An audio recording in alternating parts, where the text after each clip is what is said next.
تمہیں کیا معلوم تمہارے لیے کیا کیا انعام چھپا رکھے ہیں۔ حضرت سہل بن سعد رضی اللہ تعالیٰ عنہ فرماتے ہیں کہ میں نبی کریم صلی اللہ علیہ وسلم کی مجلس مبارک میں حاضر ہوا۔ آپ نے اس میں جنت کی توصیف فرمائی، یہاں تک کہ آپ نے اس کے آخر میں یہ ارشاد فرمایا کہ جنت میں وہ کچھ ہے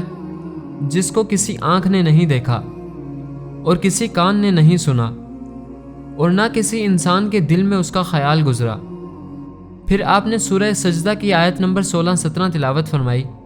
جس کا ترجمہ کچھ یوں ہے: ان کے پہلو خواب گاہوں سے علیحدہ ہوتے ہیں، خواہ فرض عشاء کے لیے یا تہجد کے لیے، اور خالی علیحدہ ہی نہیں ہوتے بلکہ اس طور پر علیحدہ ہوتے ہیں کہ وہ لوگ اپنے رب کو عذاب کے خوف اور جنت کی امید سے پکارتے ہیں، یعنی ان کو جہنم سے پناہ اور جنت کے حصول کی فکر لگی رہتی ہے،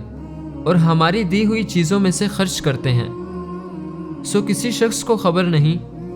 جو آنکھوں کی ٹھنڈک کا سامان ایسے لوگوں کے لیے خزانہ غیب میں موجود ہے، یہ ان کے اعمال صالحہ کا صلہ ہے۔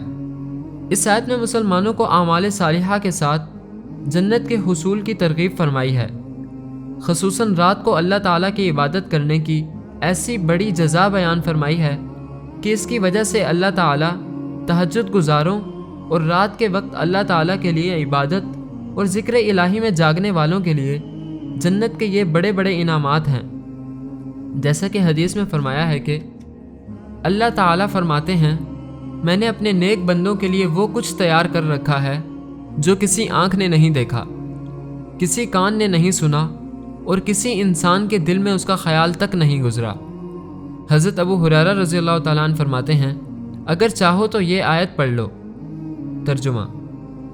سو کسی شخص کو خبر نہیں جو آنکھوں کی ٹھنڈک کا سامان ایسے لوگوں کے لیے خزانہ غیب میں موجود ہے۔